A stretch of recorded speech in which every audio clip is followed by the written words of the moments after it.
Hello everyone, welcome to the quarterfinals of the UDDC first edition 2020. Thank you everyone, you are here in the streaming, in the Discord chat, and thank you to help, thank you to hope all the teams. Thank you for your assistance, and it's a special moment for all us, all the organization of the event, and we are so proud for every teams are here on this room. So to start the debate, the first we are going to do is sort the positions, and we are writing to the Discord chat to the teams choose one paper. You be able to see the sort of the positions in the stream of YouTube every time you want, but the people on Discord now can't see the streaming, so they only can see the chat of Discord, and then is where we are sorting the positions. First team to choose position A and B.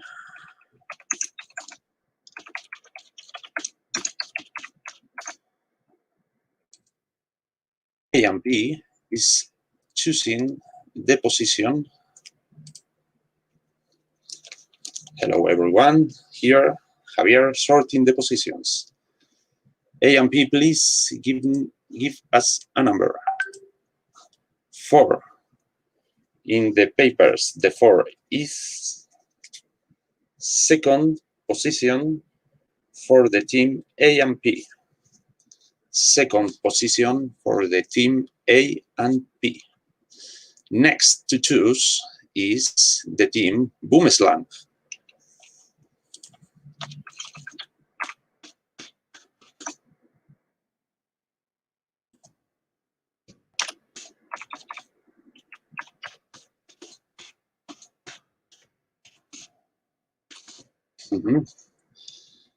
Boomslang choose second, and the second on the middle is first opposition to Boomslang. First opposition to Boomslang.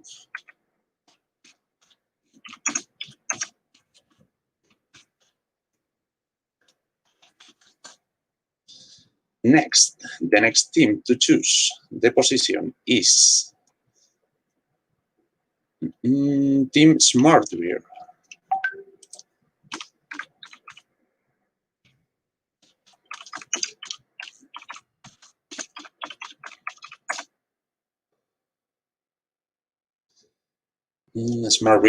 Smartbeer only have to choose the first or the third position. The first or the third position. We are waiting.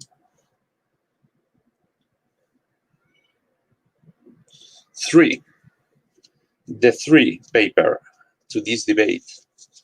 The team Smart Beer will be second government, and finally, Pukjak Boys will be the first government of the debate. Now we are writing the positions. Smart Beer is second government,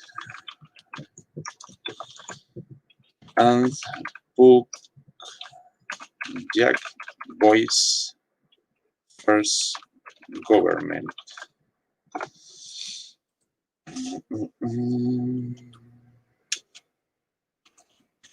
OG Pukjak Boys.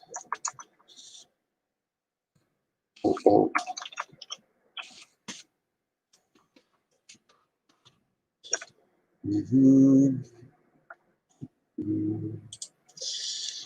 Now I am going to be hide, and now start the preparation with the motion.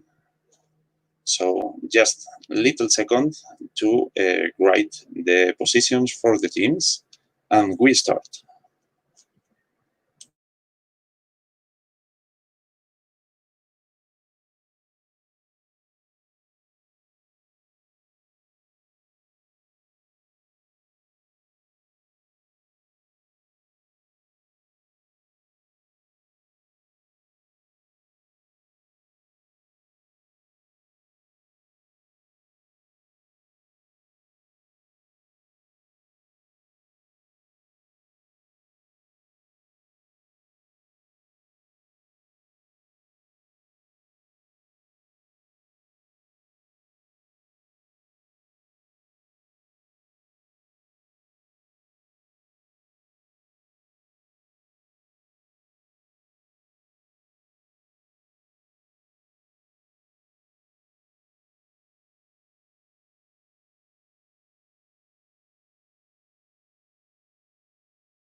Yeah, we have that. And now the motion of this first round of this first room of the quarterfinals is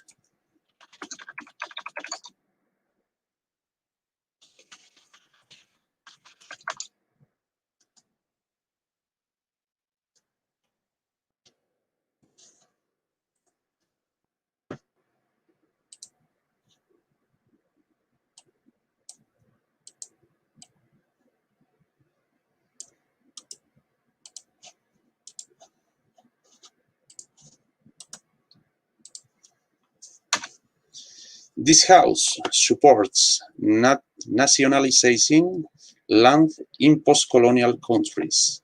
This house supports nationalizing land in post-colonial countries. Teams have 15 minutes. You can go to your rooms.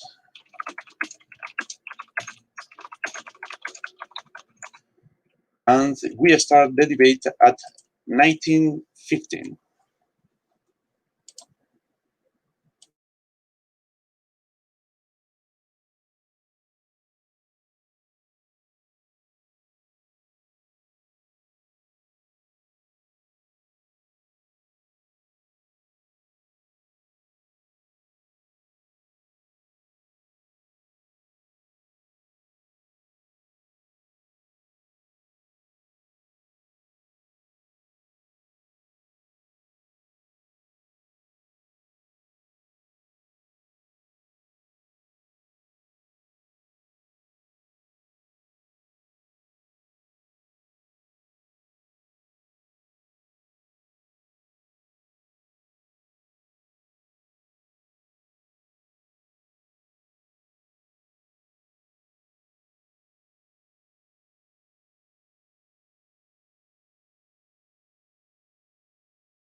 Is the closing opposition here Team A?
Okay, thank you. When the finals of UDDC debate ready team,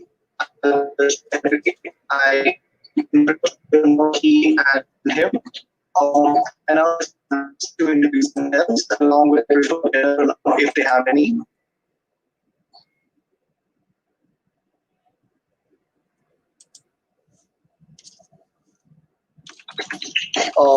Can you hear me? Can you guys hear me? Okay, cool. Welcome to the UDC 2020. I'll be your chair for today. My preferred gender pronouns are he and him. I now request my panelists to introduce themselves along with their preferred gender pronouns.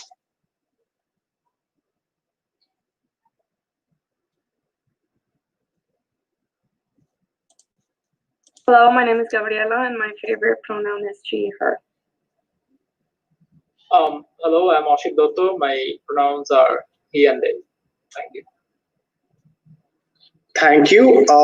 I now call upon the Prime Minister to open the debate. And also, if any of the speakers have any preferred gender pronoun, I request you to just mention them before you start each. Thank you. The stage is open for the Prime Minister.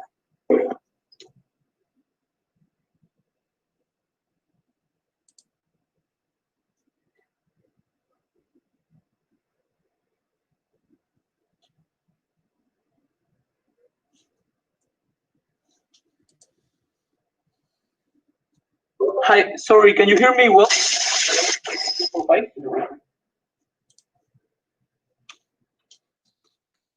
Hear me that you can hear me. Okay, give me a couple of seconds, please. I will move my laptop.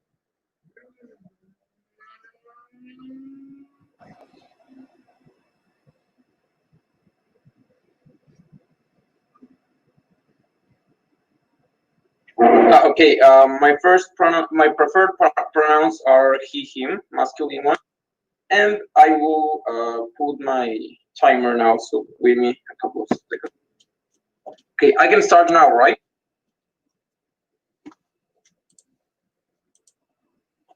Yeah, you can start whenever you're ready.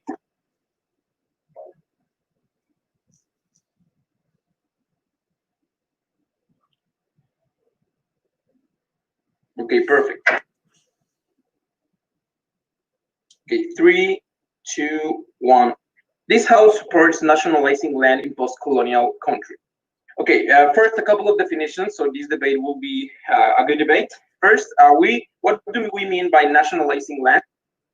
especially like in agrarian zones and everything that like it's related to the dirt, to the will be under control of the people or of the government. Okay, that it will be no longer under the hands of private systems. That is the actual status quo.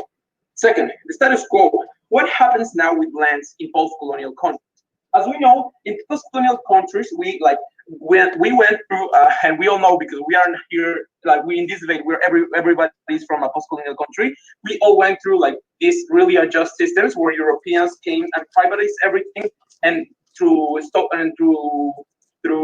stealing and through killing people, we got to they got to control all the lands of these zones. Okay, like we're talking about really natural rich zones, like agricultural important zones or mining zones, and they established like this terribly unequal property system, where this now property system was a product of systematic theft in the past of the colonial period. People came, killed indigenous people, and claimed themselves as the owners of these lands and as the owners of everything in that part. Therefore, now we have a lot of people in the actual status quo that live in poverty. That even like poverty, not only in the same agrarian regimes, but also like poverty inside the same capitals. We have a lot of people that have migrated from these agrarian zones to the capitals and now live in marginal zones where they they're usually live in poverty. They're usually live in hunger. And for example, in Latin America, we call these zones villas, we call these zones favelas, or we call these zones conos. Where there's like all these poor people agglomerates and live in really poor don't even have water, don't even have like access to any kind of public system. We believe that these people that are like the people that migrated from this regime or from these agrarian regimes are a direct consequence of the terribly unequal property system that was established in the colonial period. We believe that, therefore, the state is in a historical debt to these poor people. And why the state? Because the state is, in principle, the institutions that guaranteed this unequal system, that guaranteed that the European people got all the power, got all the property, and got all the economic benefits from this. We believe that, therefore, the state that created this unjust inequality is the institution that should be that should be like fixing this error that we committed in the past. But also we can say like who controls now these lands is usually like foreigner people that control the mines or descendants of the same colonialist people. Like European people are still the ones who like the descendants of the European people that control these lands in the past are still the people that control these lands in the current status quo. People that exploit these lands. Okay, people that still benefit a lot economically from these mines and agrarian. Therefore, what are we going to prove from this debate? We're going to prove that first, we're compensating a historical debt that the state made, but in second, that we're helping the people that matter the most. That are, as I explained, the indigenous people, the people that like whose land was stolen. First, why are we compensating historical debt? First, because as I have explained, institutions that guarantee this unequal order are now the institutions that should be fixing it. But in second place, we believe that we're helping mold the people, even if opposition tell us that this will not be economically efficient. We believe that okay, even if we do not make as much as production in these zones as we did in the past, we believe that we are still making the best for the people that live here, because evidently the distribution of the wealth that is produced in the zone is not distributed equally. Is the person that owns all of the lands of these zones that steals all of the money, that steals all of the production, and he is being rich in foreign countries, in the capitals, in the cities, benefiting from all the exploitation and maintaining a poverty systems in these zones. We believe that, therefore, even if we nominate, like in terms of numbers, that we are not winning because the production will not be as much. Like even in that case, that benefits opposition, but we do not believe that is the most evident case. We believe that what we are doing is giving the people not only what they deserve, because they are like historically from these zones, but also we are still helping them because when we distribute when we distribute the wealth that is now in the the hands of the government that will do this, that to distribute the wealth to these people by paying them more salary, by paying them more services like health, like education. We're not only giving them like justice, we're also giving them direct better conditions of life. Take your POI, closing opposition. So we are not against reclaiming land from colonial masters. Your debate should be, why should you nationalize it and place it in the hands of government as opposed to privatizing it and giving it to individuals to have private ownership of it? Okay, the answer is pretty easy, because if not the government, who will do this? We still now live in a private system. The only one that is like that is legitimate to like undermine these private systems is the one that creates the laws, that is the state. Not anybody, like indigenous people that live in this zone, just cannot go and like say this is our land now, because they would be going against the law. But if the law themselves say that this system is unjust and this system should belong to the people, now we are nationalizing. And why should it be in the hands of the government? Because eventually, if we're gonna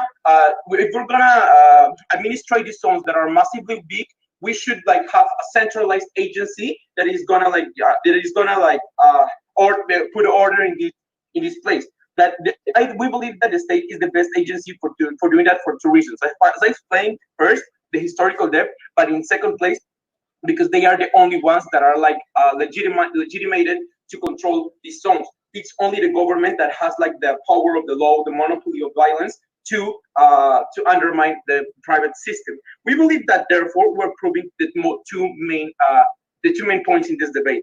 That are first, the historical debt that has happened to these poor indigenous people, and second, that we're helping directly their poor conditions of life and economic. Thank you.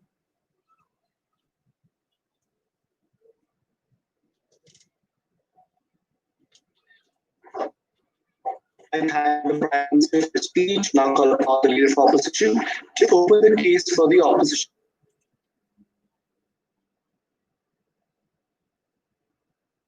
Everybody hear me?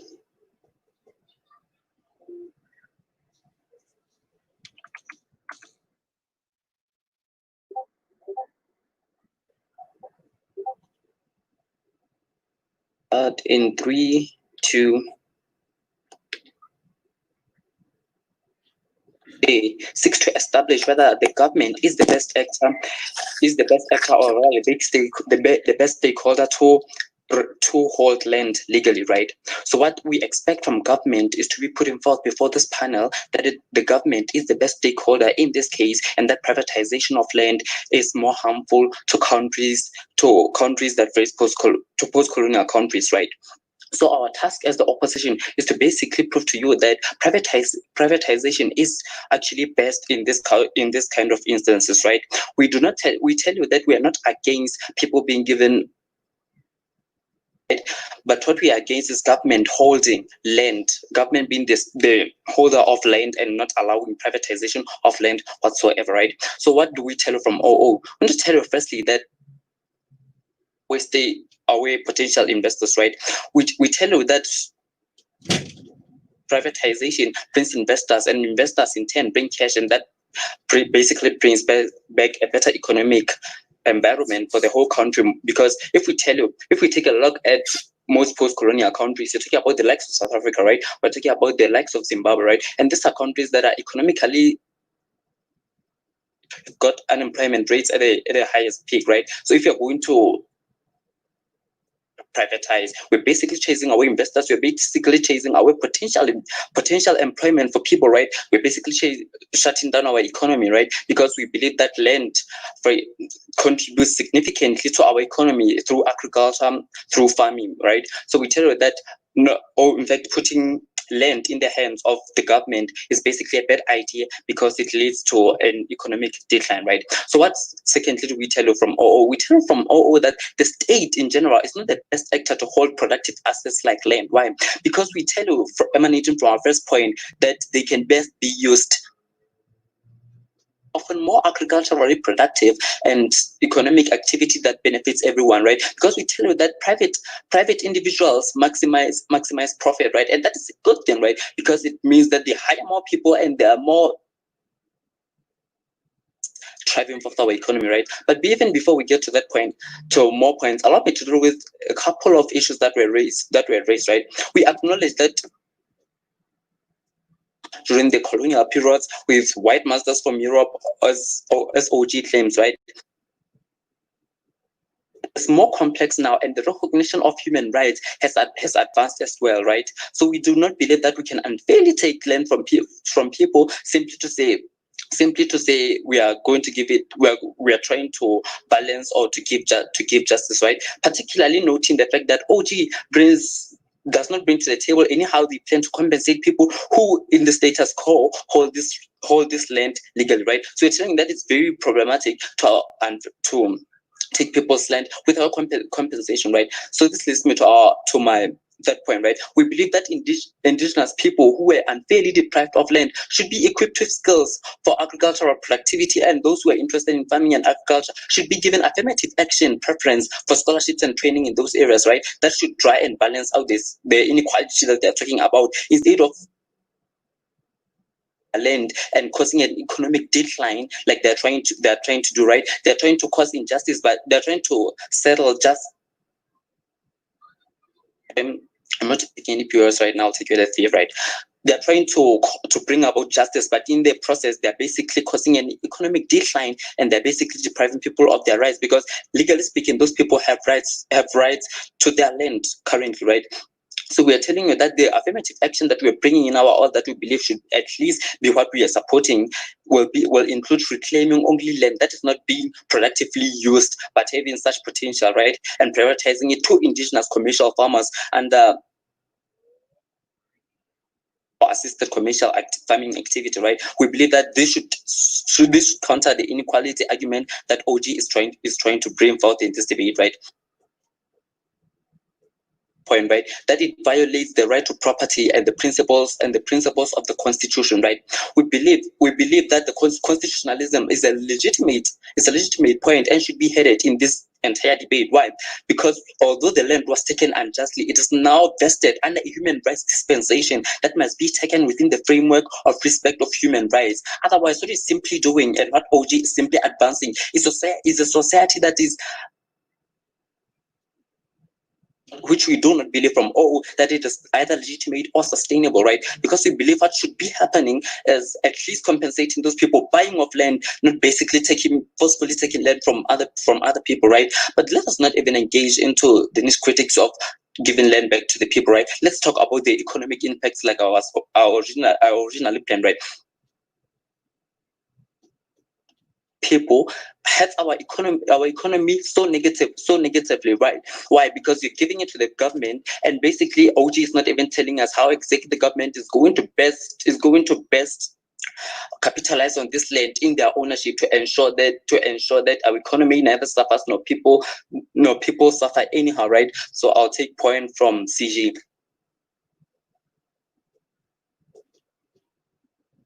All these lands belong to the people. Do you realize that during colonial era, in most cases, lands are unjustly acquired? So how exactly do you juxtapose that idea?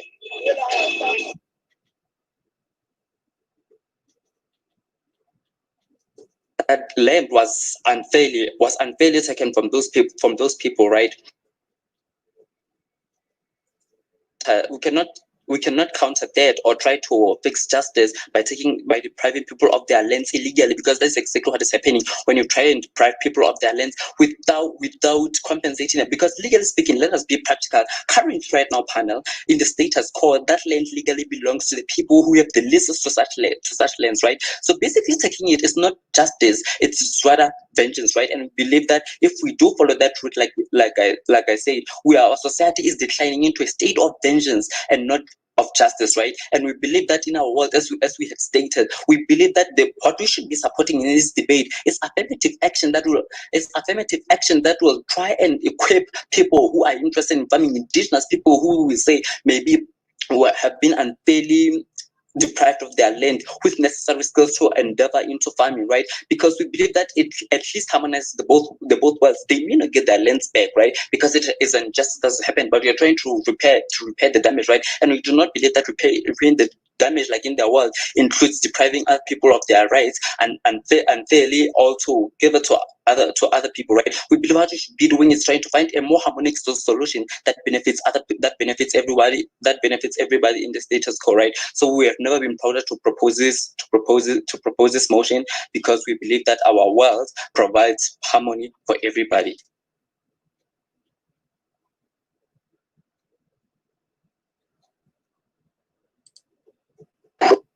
I thank the leader of opposition for his speech and now call upon the Deputy Prime Minister in the case for opening comment. Here. Hello guys, can you hear me well? Great. Just a second, please.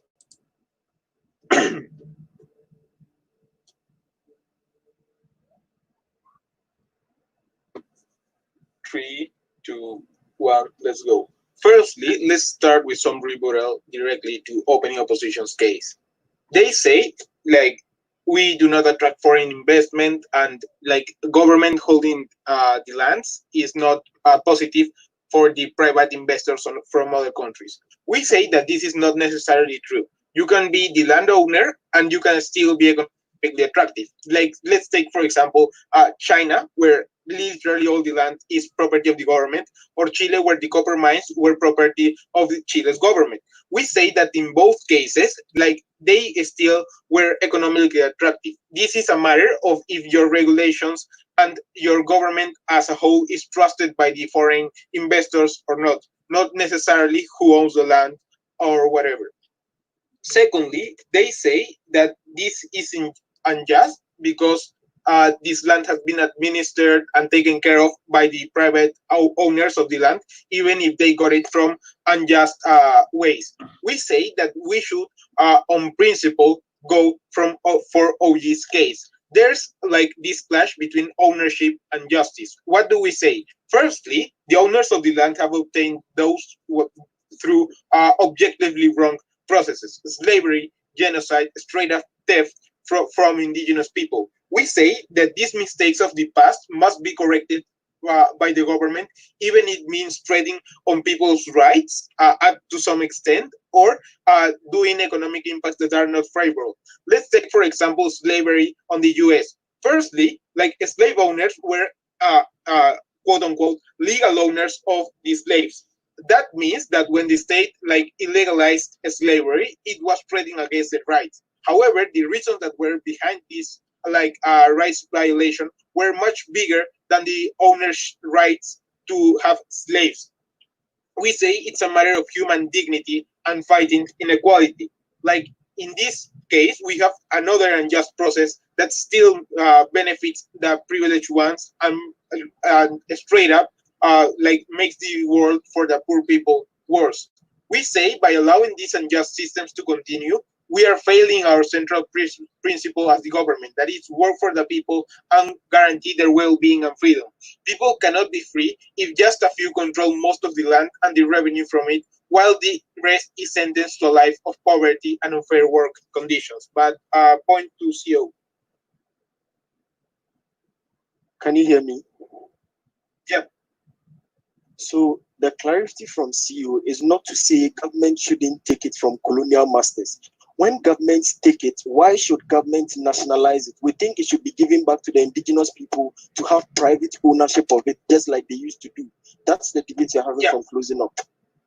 Yeah, like, just this. Wait a second that I explain my model so we can understand well how does this work. Firstly, we pay the landowners based on the value of the land. If it's like a very expensive land, we can pay like on the long term by like as payments divided. Like, first I pay you half, then I pay you half, or first a quarter, then a quarter, etc. Like, secondly, we say that we can regulate the estate. Like, we can regulate who works and how the work is done. We can, as a state, for example, make sure that we are guaranteeing workers' rights and the people that work there have fair work conditions. And we can also like hire our own experts or engineers to make sure like the production is going well. Even if they prove on a position that they are going to be more efficient, this is irrelevant, and I'll explain that in my next point. Thirdly, we can say that as a state, we can make some concessions. Like, how does the Chinese model work? The state is the owner, right? However, it can lend the land to the people and make sure that they are administering it correctly and give them a part of the revenue to them. However, the state still takes a part of that. And also, in some parts, the state is the complete owner and the state itself administers it. It's a mixed model. So what do we say about efficiency? We say it's not valuable on itself. We say that its importance is based on the result, like OO said, like maximizing profit. We say that if we can prove that being considering that our position is going to be more efficient because it's private, as a government we get better benefits and we combat inequality in a better way. Why do we say that? How are we going to prove that? Why is the situation so bad in opposition? Private ownership means that the revenue mostly goes to the landowners' pockets and the state just gets some benefits through taxation.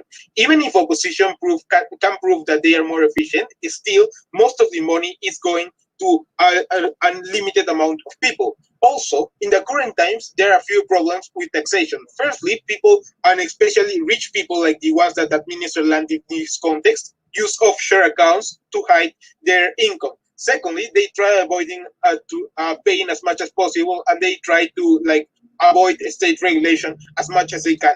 What do we have on opening government?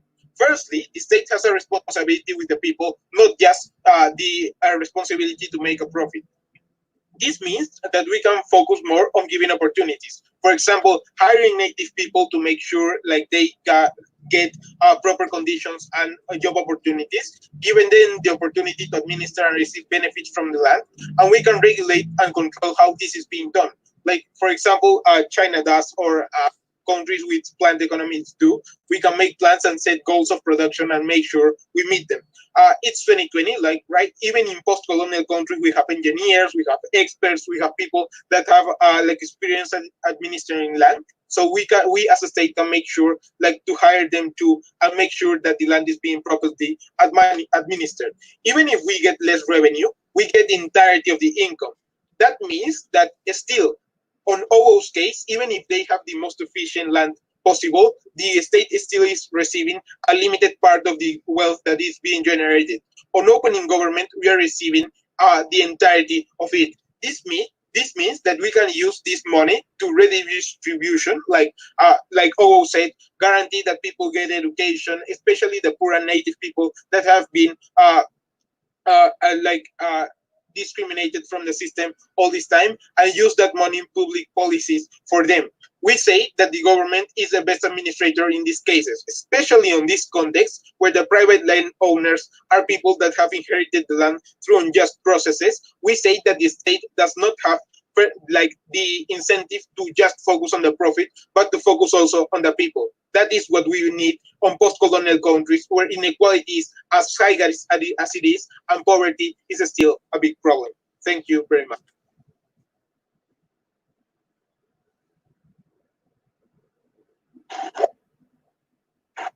I thank the Deputy Prime Minister for his speech. I will now call upon the Deputy Leader of Opposition to continue the case for the opposition side.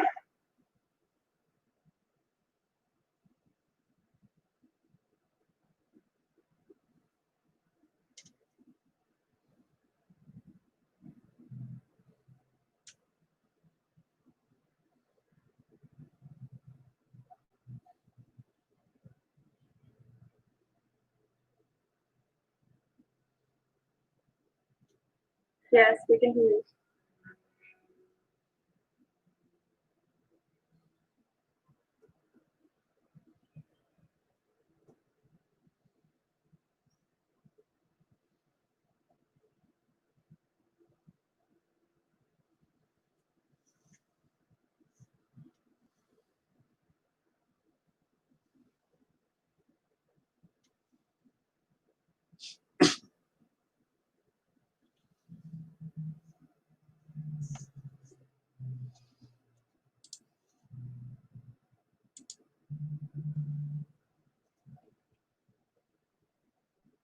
Of correction, the key one be learned.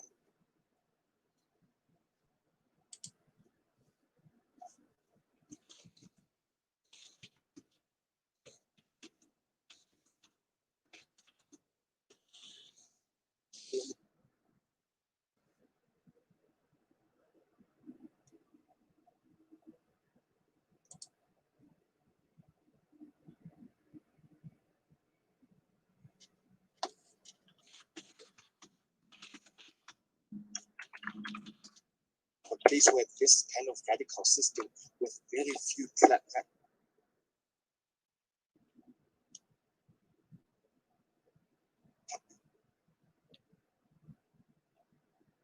China was able to recover much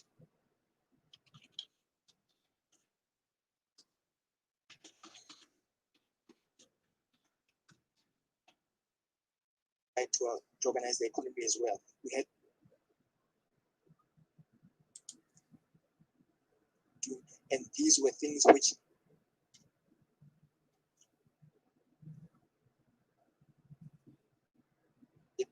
and these ways of organizing land and in which about 10 years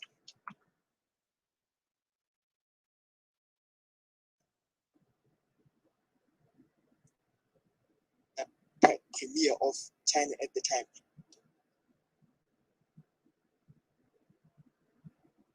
In China, because the planned economy in the way they're suggesting it now just didn't work, and there was a great famine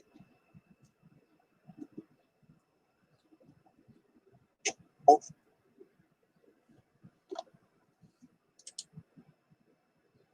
economic factors.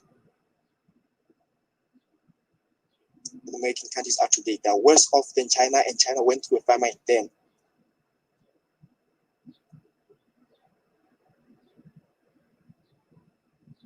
Economically and so it's human rights like that alternative, that is affirmative action preference, where certain land is reclaimed have been marginalized.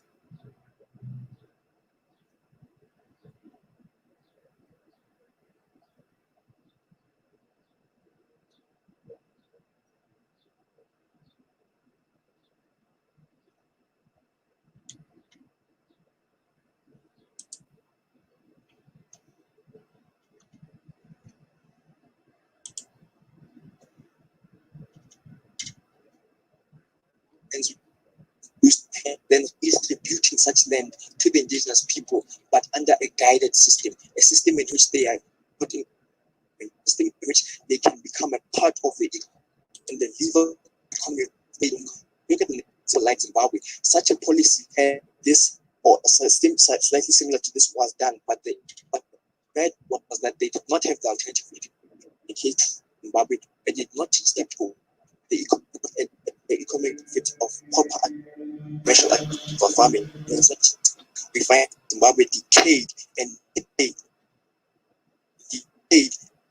into a state of which it is in today. We find that today we should look at the fact that agriculture is one of the key industries for human survival. Food and that agriculture will be the worst hit either the policy the government is best user or best made or the best manager of state resources, especially products like land. We tell you that culture in production of maize, wheat, sorghum, and all of things which the whole world relies on. We tell you that there's already endemic hunger in Zimbabwe. Under world, it's social equality and equity. You have land redistribution. You have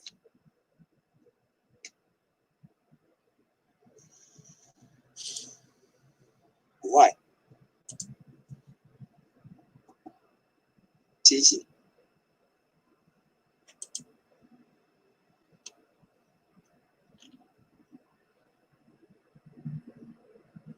The colonizer simply because it was forcibly taken that this land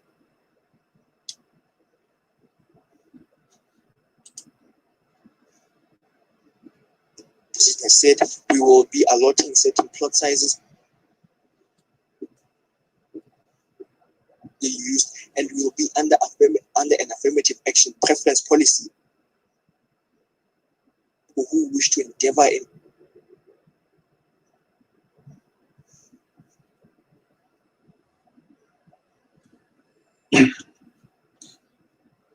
be beneficial members or beneficial participants in economic activity, in state economic activity, and we show you that the policy that has been suggested by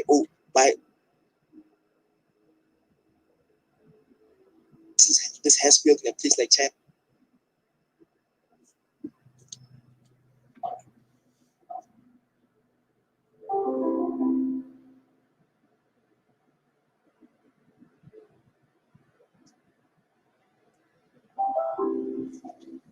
Which was the primary example that we were given or that we received from open government in this case. And we show you that their policy that they'll be hiring natives, hiring experts, and that instead of just a bit of taxation, they'll be receiving all the profits.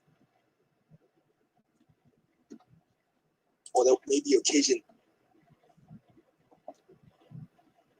colonial states which are mostly in the third world countries.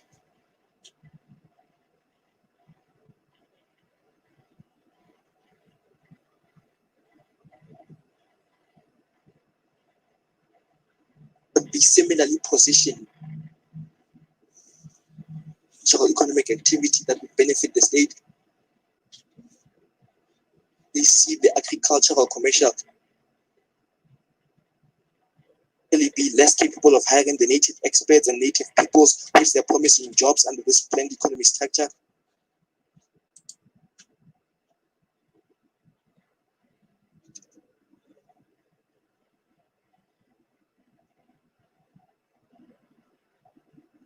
Recognize that we now have a human rights dispensation. We cannot just go for land grab because this has been tried.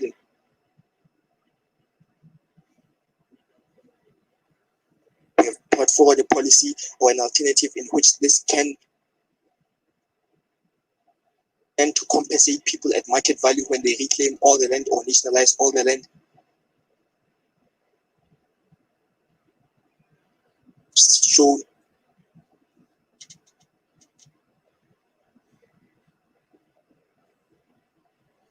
all an acre.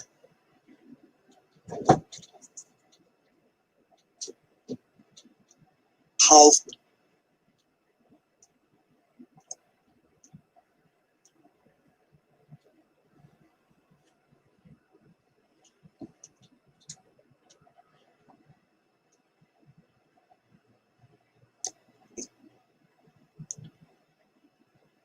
enough. We find this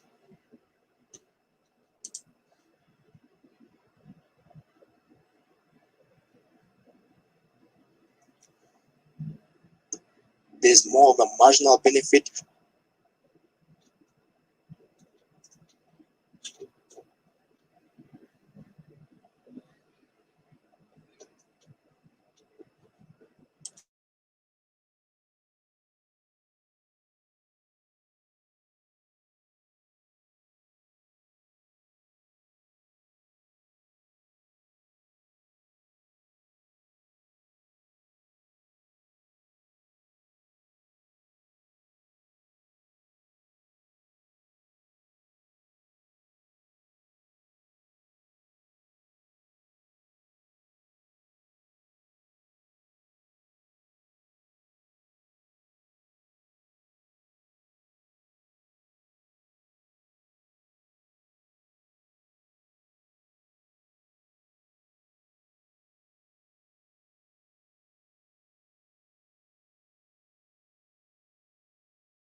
mentioned in open government.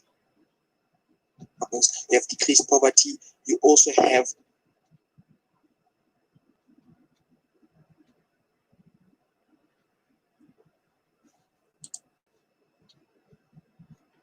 historical debt is to own.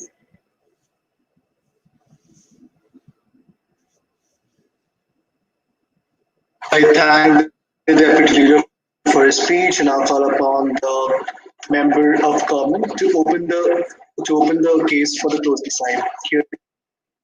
Can you all hear me, please? Yeah, we can hear. Okay. So I'm starting in 3, 2, 1. Now, so Kane, let's believe a big punch of the characterization of this debate has missed terribly in opening up. However, let's engage opening opposition at their best. So opening opposition tells us simply that the reason why they believe our method is wrong is because one, it hurts the economy. Secondly, we need to compensate people. So first, we believe on the ground that some of these things has been our land has been justly acquired. The post-colonial masters, of course, do not own a right to such compensations in most cases. And then closing opposition seems to act a POI that focuses on whether it's inherently necessary to discuss about colonial masters and whether they should have the right to this land. Well, we tell you that's a very, very shitty idea.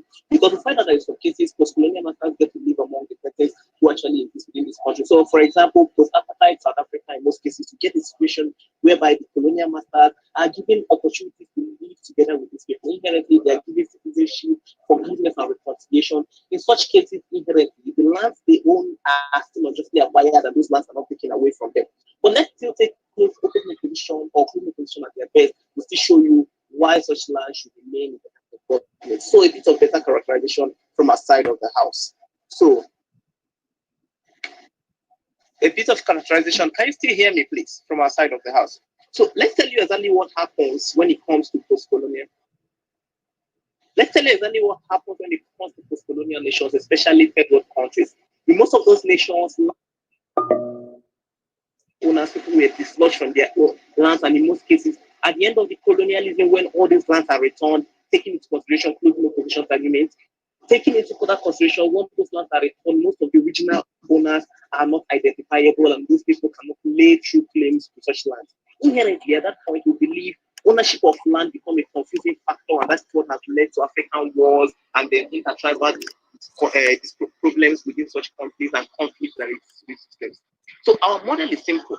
We take back all land, give it to government, and inherently leave this land out, or obviously even when people possess this land and maybe do not pay entitlements for certain lands, maybe the house land and the rest of them, government still retain the right to retain ownership of such land and could demand such land at any point.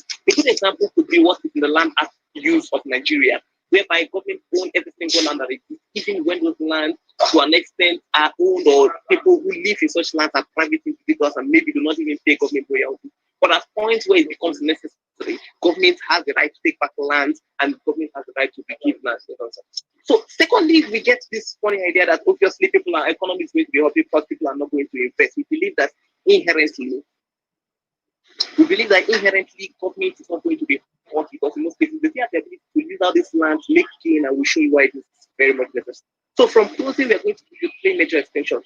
First, why the crisis that exists in these post-colonial nations determines the idea that government owns such lands. Secondly, why can you still hear me, guys, please? Secondly, why it's a fair system when government owns lands, and then finally, why it's primarily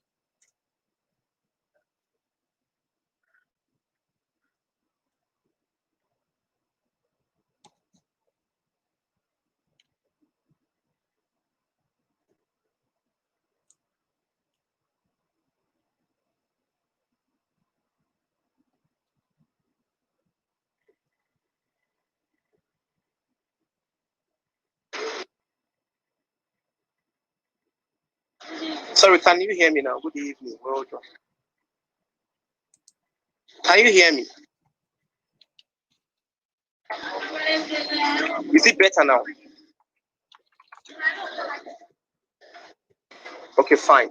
So we'll show you principally why from our side of the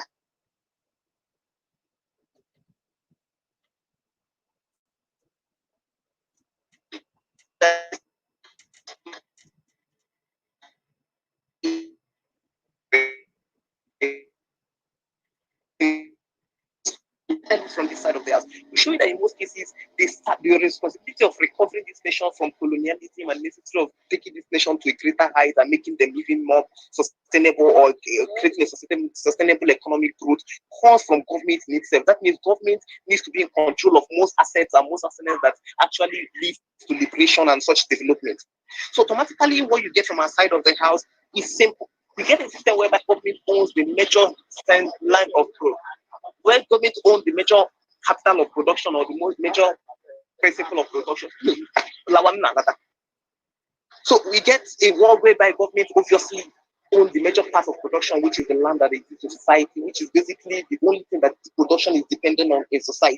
So automatically, when you get a system, is thereby government owning principally what it takes to make land better or make things better.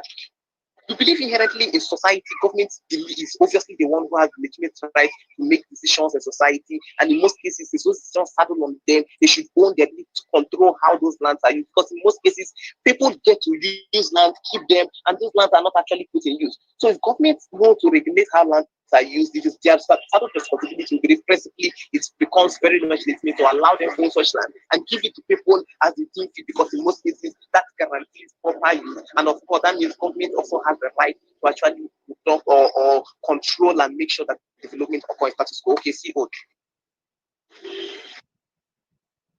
Closing. So we've basically nationalized a lot of resources within these states and governments control it, but we see no legitimate redistribution like you tried to make us believe. How are we sure that this would happen in your world? So first, you assume that every country is as terrible as certain developed African countries. The point is simple. We support such distribution because in most cases, government gets to legitimately control things and make life better. So while we obviously understand that certain nations are corrupt in the system, we also understand that distribution in the actual sense makes things better for society. But secondly, we show you why this is even better, because in most cases, post-colonial nations are already capitalist system that obviously will be entrenched by private ownership of land.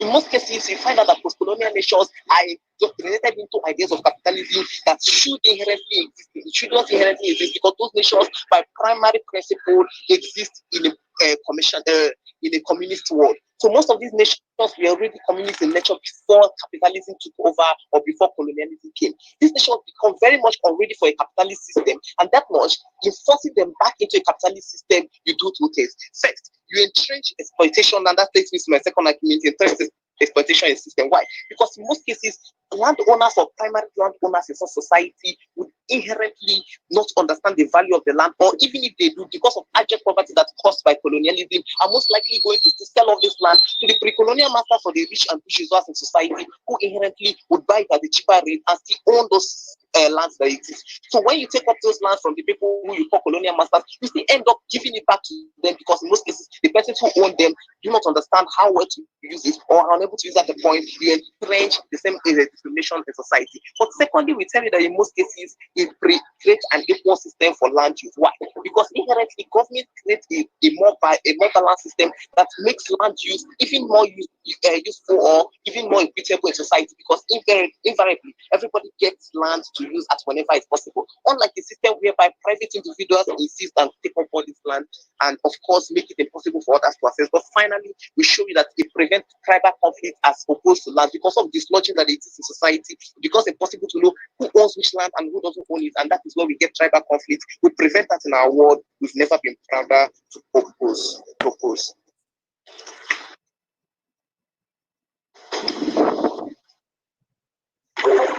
I thank the member of government for his speech, and now call upon the member for extend upon the opposition side.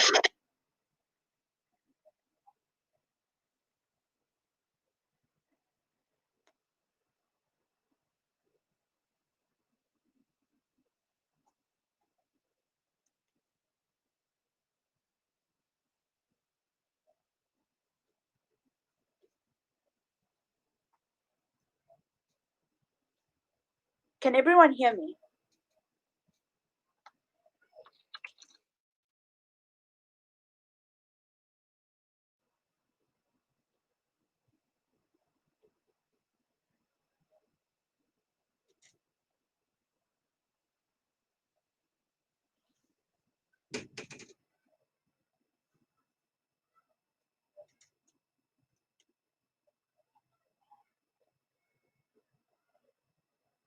Okay, I'm gonna start.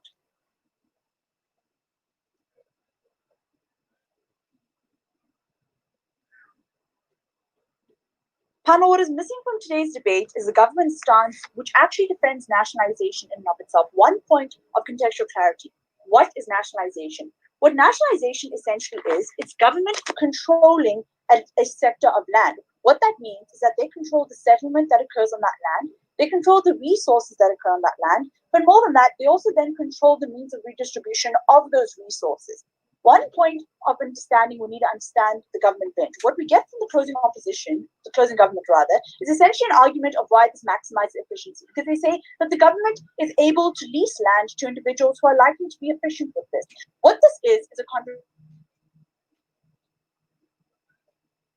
Doesn't happen on their side, which is why they preemptively say efficiency doesn't matter. But more than that, under the closing government's own characterization of efficiency, they make a concession that the people who are most efficient because they have the most amount of existing capital, they have the most amount of existing equipment, they have the most amount of existing skills within running of massive amounts of land, are people who are already people from the colonial ancestors, people who descend from colonization, right? So essentially within their own metric, what they get is an entrenchment of power, of colonial powers, rather than one of redistribution. What do we think the realistic comparative is? We're happy to take a hard line and say that we're happy to redistribute all land that is economically viable, land upon which people can actually make an economic living, right?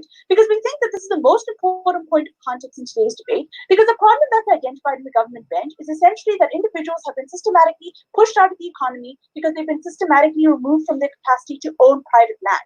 What this means is it means that all their benefits are still contingent on that land falling into the hands of people who are most marginalized in society at a point where all their benefits and all their problems essentially lead to empowering those individuals. What then do we think is a better alternative? We think a redistribution policy, one that consists a robust mechanism of redistribution, is better, right? One in which individuals acquire land either because they have an ancestral claim to it or because they need that land in order to financially succeed and they've previously been pushed out of the economy. We think that is a far better world than the world we get on that side, where it's just assumed that the government is going to redistribute resources.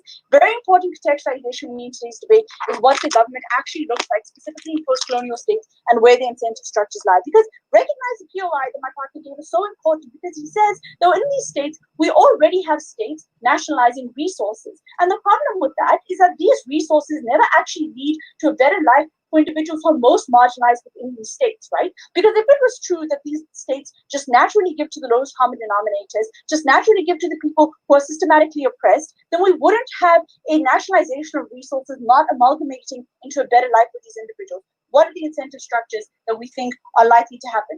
So firstly, we need to remember, very important, in post-colonial states, what often happens is that there's vast ethnic divisions within society, right? States like Rwanda, states like South Africa, states like Nigeria, states like Ghana, in which certain individuals are ethnically disenfranchised, right? And often this is forgotten because they come together to fight the common enemy of colonization, right? Or of the colonizer. But once the colonizer is removed, the question then becomes who gets the resources. We think it should not be the state, because what often happens is that the state becomes encompassed by whoever is the whoever is the group who is comparatively more privileged in that context. And so what happens is that individuals who do not have the ethnic privilege get systematically removed. What does this look like? It looks like, for example, the Darfur region in Sudan not getting any amount of resource acquisition or not getting any amount of resource distribution at a point where the state takes acquisition of the land, right? So two things can happen when the state takes acquisition of the land. Either they can allow individuals to live on it, such as the Darfur region,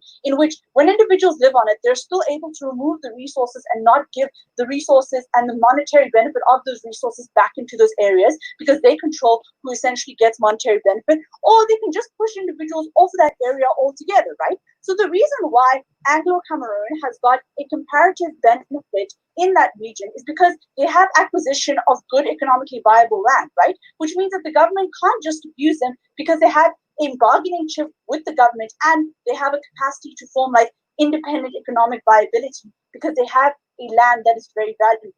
So the nuance here is to understand that when the government acquires this land and when they're likely to when the government acquires this land, it's not true that they're just going to give it to the people who are most disenfranchised in society. Often, at best, what they'll give it to is people who have formed part of their own ethnic division or their own voting bloc, who are usually people who are their supporters and people who are comparatively privileged anyway, right? Which is why Mugabe ended up giving land to people within his military as opposed to individuals on the ground. At best, that's what you get. But beyond that, that's not even guaranteed because of a couple of other things, right? Largely what happens is in these states, there is individuals who are able to just use that money for their own pockets. They're able to just be corrupt and take off basically all the benefits, all the monetary gains of those resources. And the problem with resources is that often they become harder to mediate in terms of holding governments accountable, as opposed to money in and of itself, because it's harder to keep track of. Or they'll lease it to international companies and just keep the money for themselves and benefit significantly from the deals that are made with international companies.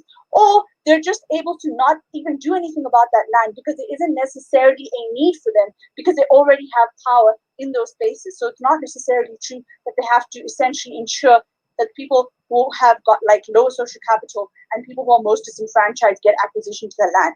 Why do we think it is then the most important that we're able to have a good redistribution of land, right? We think that one in which individuals are most disenfranchised during colonization is one in which people's individual land and their ancestral land was taken away from them. We think when you give them private acquisition of that land, you undo a lot of that harm. But beyond that, we also think that the private acquisition of land, specifically to individuals who are most disenfranchised in society, ensures that there will always be economic viability for those individuals, even in instances in which the state doesn't like them and the state has no incentive to cater for them, because it means that they're able to either independently financially like make a good ends meet through that land, or it means that they have a bargaining chip for that state, because the state has to lease that land from them, as opposed to just the state like deciding who it leases land to, or just assuming that that resource is eventually going to fall into them, right? Do we think this means complete removal from all state actors? Not necessarily true. The state can still help these individuals in terms of giving them subsidies for agriculture, right? So we think that in instances in which these individuals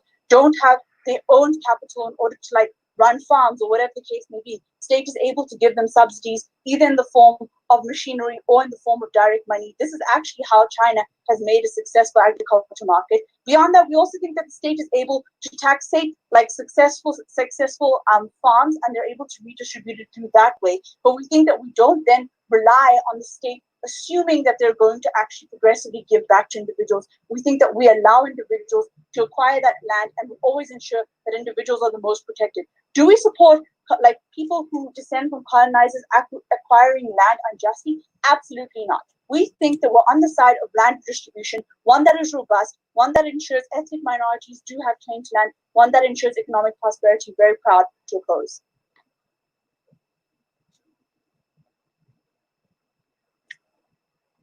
I thank the member of opposition for his speech, and I'll call upon the government whip to close the case for the government side.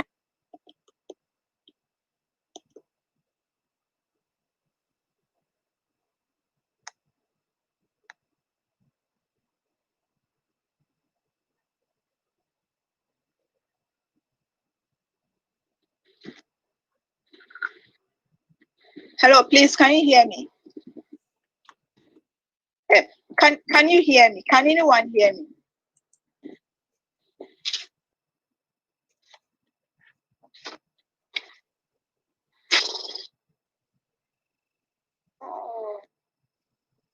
Right. Please, can I start?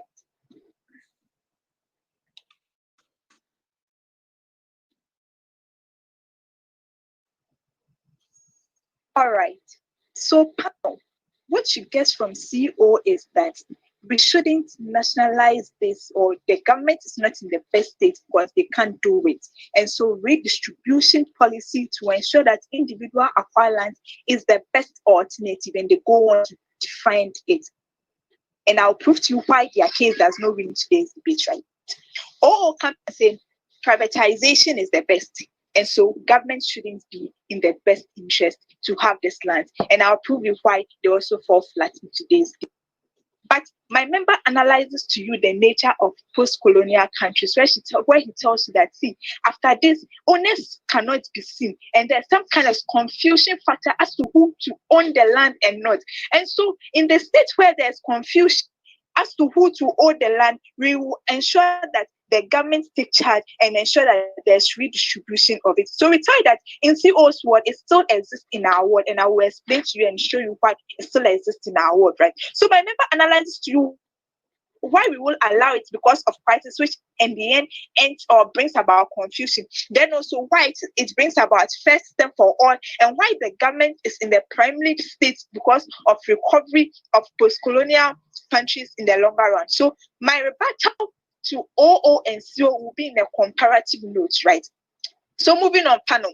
So we told you that my member analyzes to you that it is best and legit for the government to take charge, because in the longer run it increases what efficiency, because there is fair system, right? What happens in opposition's word is that it reduces efficiency, because he has already told you that this privatization are those that are mostly towards capitalism. So what happens is that they take charge of this and then they try to exploit other, which he tells you that it's indoctrination of this capitalism or communists are ones that leads towards exploitation. So the government not being a capitalist here and ensures that he exists to ensure that each and everyone in the society is protected, each and everyone's needs is being met in the society. That means in the longer run, it ensures what fair system and it increases what efficiency. So the issue of redistribution and individuals acquiring it does not fly, because recognize in today in Ghana that when the government recognize in Ghana that presidents always ensure that they bring policies that will favor each and everyone, although there are lands which the state has taken charge. Recognize that is why Akufo-Addo brings on board that thing, one constituency, one dam. That means that those nationalized nations there is what he is going to base on to create something that the community needs. In the longer run, what it does is that it creates employment for the less people in the community. So you realize that there's increase in efficiency and there's high employment rate in the system, right? Then also we try that in our case, right, it increases sustainability and development, and there's a high rate of control by the government. What happens in opposition's world is that there's less control of the system in terms of employment, in terms of sustainability and recovery, because recognize that these individuals are going to take charge, and these individuals are capitalist ones and do not care about what there's and do not care about how management or control is being done. All that they care is how they are going to maximize profits in the longer run. But with this, the state takes full control and takes charge of everything and ensures that there's high control over it. So in the longer run, there is proper utilization of resources which has been given out for these people. In opposition's world, what happens is that there's reduction in utilization and there's reduction in control of resources. This is what you don't want. And so there are issues of economic prosperity does not work, because in our world we ensure that there is protection of the economy, there's economic protection, and then also there's a greater world being living of this individual in the longer run. This is what you want, and opposition's world is one that will not alter world or ensure the development and sustainability of the people in the longer run, right? But my member analyzes to you how it prevents tribal conflict, which CEO tried to analyze but couldn't do it to us. I'm going to help you here on that, right? Panel, recognize in Ghana that there are a whole lot of ethnic groups here, whereby we were being colonized.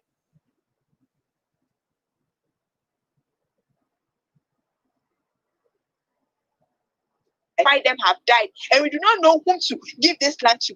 Because of that, we want the government to take charge because of tribal conflict. We want to prevent it. Even though these communities are ones that are having chiefs and the rest, but we still feel that the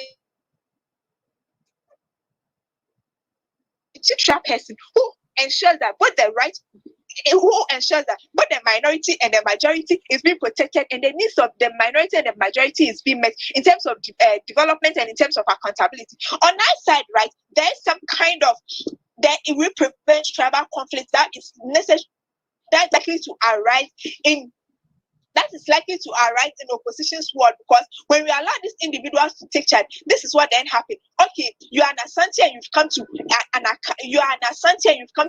Ewe land to take charge of a land because you feel that maybe because your forefather was able to acquire it one way or the other, it belongs to you. This is what you want to prevent, because in the long run, what it is chaotic system in the society, which will not alter what for the development of the people in the country or in the society, to prevent it, which will not enhance economic promotion or economic prosperity. We prefer the government to take charge. But most importantly, the reason why the government is legit in the first place is because the government owns a social contract to protect its citizens and to ensure that they are owns its citizens the right to protect them and ensure that he or she provides the needs of the people. That is why it's very legit when my member analyzes Tuju in his cases why government is primarily in the first place to take charge. So what did you get from us from side 2? We analyzed Tuju that post-colonial countries are ones that in the longer run, when these lands are being left, we do not find owners in the first place,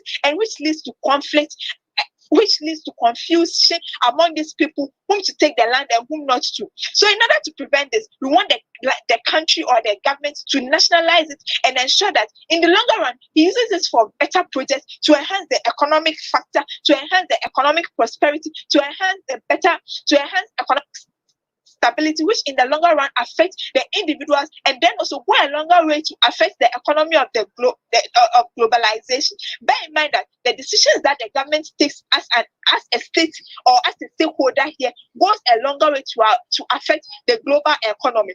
This is what you want, and the word that opposition will try to is one that will not alter word. So panel, recognize that CO or the people try to say that they didn't say that, but recognize they still fall flat because they still chose like. So now a few engagements on OO, since they prefer the privatization of its panel, recognize that what they do is still the indoctrination of capitalism, which is what our word seeks to prevent. In our word, it reduces the burden or problems that exist in government world and use greater utility for each and every one. We've never been proud to propose.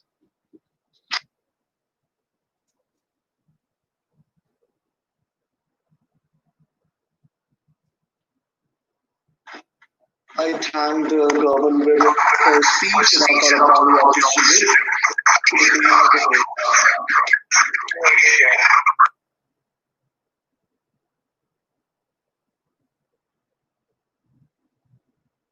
Can everybody hear me?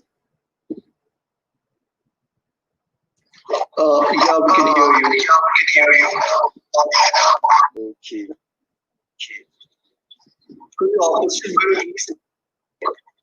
Sorry, government. You said? Can I begin my speech? Okay, sure.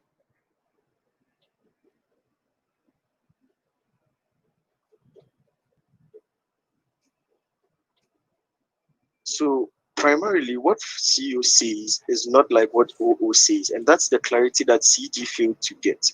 We are not saying that governments shouldn't reclaim land from colonial masters who acquired it unjustly. We think that it's good that governments should claim lands from colonial masters that acquired it unjustly. What we are against is the nationalization of those lands that have been reclaimed from colonial masters. Why? Because exactly in Anam's speech, she tells you one fundamental thing. These post-colonial governments are ones that cannot be trusted and are ones that are highly inefficient in terms of nationalizing resources and expecting them to redistribute these resources. At best, what you get is centralizing the profits from these particular resources to these kind of corrupt governments who end up not redistributing them. Why is this very evident and very true, unlike all the assumptions that government bench poses to you? Because we've seen in reality that these governments have nationalized a lot of resources, mineral resources, a lot of resources that these governments have nationalized. Assuming Gaf's claim was to be so true, we wouldn't see these nations still in poverty till today. We would have seen a lot of massive redistribution by the state, which means that these governments are people that we cannot trust them to redistribute the resources and the revenue that is obtained from nationalizing land. And that's how come, if there is anything at all, we reject any form of nationalization. What we say from closing opposition is that when these lands are reacquired from colonial masters who illegitimately acquired it, it should be given back to their owners. But the biggest question that CG poses is that there will be conflict. Two responses to this. First of all, there are legitimate and systemic procedures backed by constitutional requirements. That means that you don't get people just running out and just saying, this is my land and this is my land, and you get that chaotic scene that they paint to you. There are systems and processes that people go through to legitimately acquire their land. And that's how come you cannot just assume that people are going to start fighting over land all of a sudden. That's just an assumption. There is nothing that proves that in their world.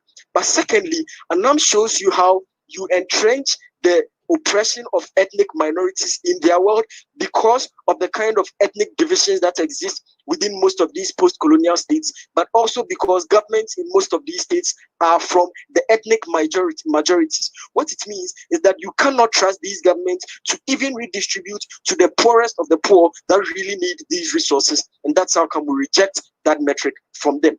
Next thing they say is that governments have the right to do so. We think this debate is not about what governments have the right to do, it's what is best in the interest of the people. That's the comparative that exists here. What they are ultimately defending is what is best in the interest of these same corrupt governments that we are all fighting against. We think it's time we give people the ability to self-actualize and stop depending on governments that are not trustworthy. But third thing from CG, which is the last thing they see, is that you entrench exploitation. How? Because people will sell their lands and those who won't use it will sell it back to these same colonial masters. Two responses. First of all, that's a lie due to the cultural and ancestral value that most natives attach to their lands and so are not likely to sell it because of the kind of value that they attach to it. But secondly, even if some of the people sell their lands, that's better because in the worst case scenario, they get to directly benefit as compared to putting it in the hands of a government that you cannot trust to redistribute these resources. And that's how we deal with CG, and they're out of today's debate. I'll take a POI from opening government before I deal with their key. Okay, panel, notice that this characterization is fake. These indigenous communities are not as unionized as opposition plans. Instead, we can have the government that have the institutions and money to invest to have efficient land management, not the communities that do not have the means. You know, the problem with a lot of these post-colonial governments is that most of them are ones that just arose to fill up power vacuums that were left from colonial masters. This means a lot of the times these are governments that were first of all legitimately not voted into power, but even when the people wanted them and they ended back in power, they turned around and oppressed the same people that put them back in power. What's the burden on government is to show us how, with historical precedents, governments are going to all of a sudden become the angels that are redistributing wealth all over. And that's what they fail to show, because on our side, we give you historical precedents and track records of these governments which show they are systematically corrupt and are unwilling to do the right thing. And so we shouldn't trust them in these instances. To OG and their cases. First of all, they say due to historical debt and saving the economy, these governments should acquire these lands. We cannot trust these governments to pay off these debts. In fact, what you see in a lot of times is these governments deepening the debt pool of most of these countries. It means if there is an actor that we are going to trust to pay debts, it's not most of these governments. And that's how come that is not a justification to reclaim lands from natives who legitimately own these lands. But secondly, they say that poor conditions of lives and economic poverty would increase. The only system under which that will work is when you have a viable and a very efficient communist system like in China. The problem with the analysis and their China example, both from CG, is that these governments you are talking about are not like China. They are not governments who have a track record of lifting people out of poverty. They are corrupt, rotten to the root, and that's how come we cannot trust them to give us that particular liberation. I'll take you, CG. So how do you account for the fact that in most cases tribal conflicts that exist in most of these nations come from the fact that most of them do not even know who exactly own which land, and because of dislodging during the colonial era? Panel, that's not true. A lot of time, what escalates tribal conflict is when governments are prioritizing their ethnic fan base over the minorities of which vast resources are being taken away from. But secondly, I gave you a response to say it's not as if we say we open the floodgates and say go and take your land.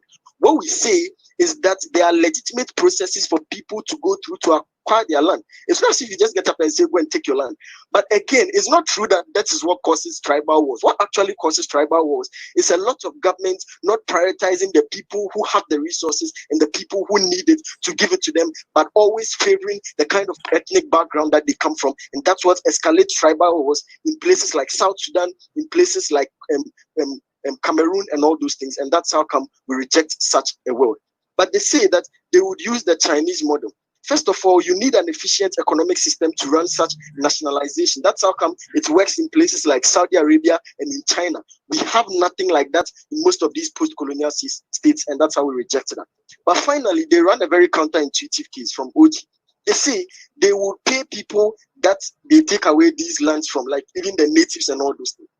These are the same states you are saying are in economic backdown, and these are the same states you are saying lack money. Come back to say these are the same states that will have enough money to pay back people. We think the monies that they will use to pay back the people, they should keep it as government and use it for their legitimate duties. They should allow natives to have ownership of their lands. We don't think that is a legitimate trade-off to capture people's lands and give them tokenistic economic returns for those particular economic viabilities. We've never been this proud to oppose.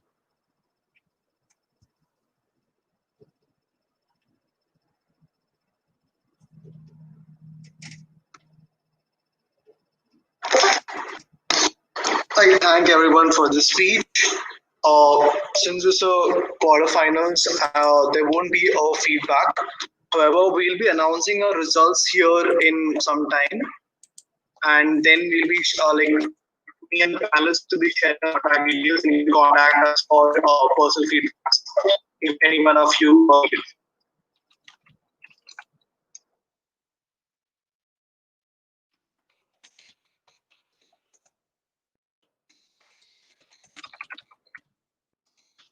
Okay, fine. We won't be announcing results. If that's the case, I'll be giving you my personal numbers, like my personal number, and I'll ask the panelists also to share that. And once the results are announced, you can contact us for personal feedback if needed.